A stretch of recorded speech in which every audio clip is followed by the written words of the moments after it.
Segundo bloque en RTV Sports, hablamos con Cristian Ulián de atletismo. Claramente el vicepresidente de la Federación Atlética de la provincia nos contó la actualidad y los trabajos que vienen desarrollando en este marco especial que estamos viviendo, pero siguen hacia adelante, siguen haciendo trabajos de manera particular y también tratando de plantearse horizontes de corto, mediano y largo plazo. Eso es lo que nos cuenta Cristian Ulián después de lo que había sido la nota que compartíamos con ustedes la semana pasada respecto de la situación complicada que les tocó atravesar a los atletas argentinos, entre ellos un par de entrerrianos como Dylan van der Kolk y Pablo Zaffaroni, para poder finalmente competir en el campeonato sudamericano que se desarrolló en Guayaquil, Ecuador. Pero ahora lo que viene, la actualidad del atletismo en Entre Ríos a cargo del vicepresidente de la Federación Atlética, Cristian Ulián.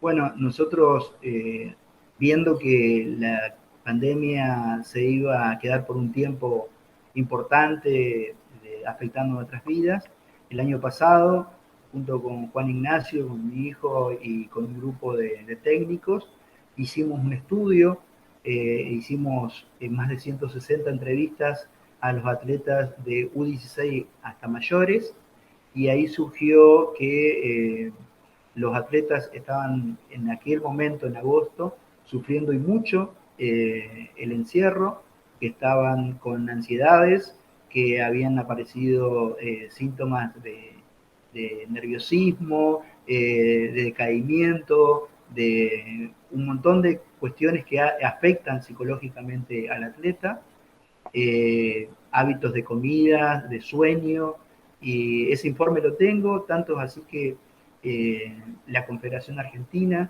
decidió tomar ese modelo y hicimos luego un estudio a nivel nacional con todos los atletas de nuestro país.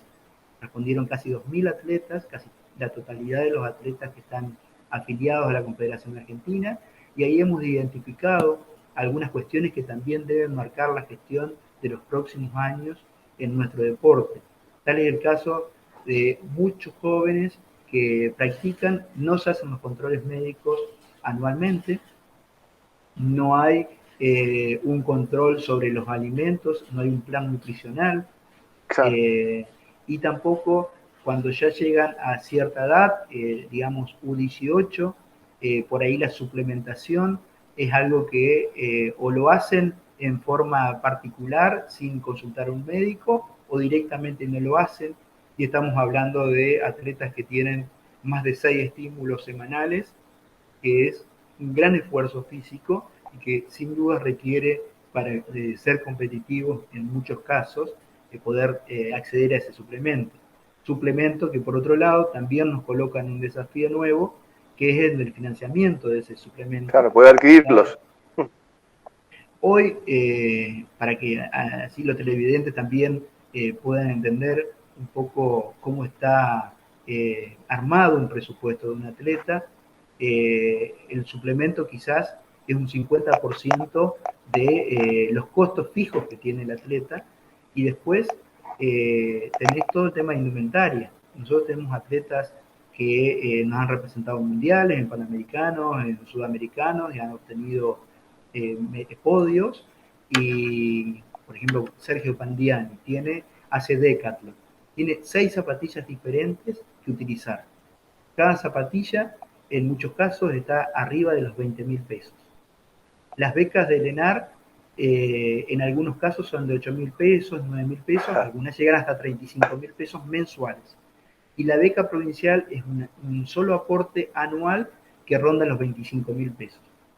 En muchos casos, los atletas se tienen que mudar de sus ciudades, o sea, tienen que venir, alquilar. El caso de Sacia, está viviendo en Paraná, es de Cerrito. Te mencionaba a esta atleta de Maciá. Mi hijo el año pasado, previo a la pandemia, y con la pandemia se tuvo que volver, se había trasladado a Lenar, a vivir a Buenos Aires, y así muchos casos. Y bueno, y la pandemia, volviendo un poco a la pregunta original, Sí. ha hecho que muchos atletas consagrados de la provincia hayan decidido adelantar su retiro. y eso hace que por ahí perdamos atletas que nos han dado muchas satisfacciones, pero que si tenemos éxito por ahí en las charlas que tenemos, los vamos Claro. a ir incorporando a la dirigencia y también a sernos entrenadores. Sí, también forma parte de la adecuación que hay que hacer y la nueva perspectiva y el replanteamiento de muchas situaciones, porque el estudio que señalabas respecto de los diferentes atletas, hay que decir que las situaciones, por pensar en otras disciplinas y en otros deportes, ¿no?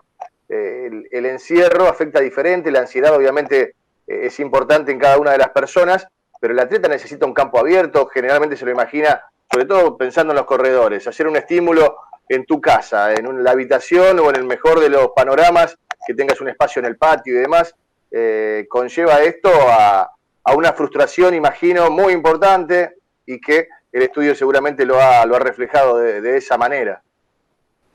Sí, tal cual, así, Maximiliano. La verdad que los chicos por ahí desarmamos, desmantelamos varios gimnasios y le dimos a algunos elementos para que puedan mantener la tonicidad de sus fibras, de sus músculos, y buscaban espacios donde no lo había en los momentos más críticos de la pandemia del año pasado, de encierro, que no se podían trasladar, y con algunos riesgos, porque por ahí no poder ingresar a los lugares habituales, en muchos casos podían entrenar quizás en una calle, y eso conlleva el riesgo de que un accidente, que bueno, gracias a Dios no se dio, pero hubo varios casos que estuvieron muy cerca de suceder. Entonces, Claro.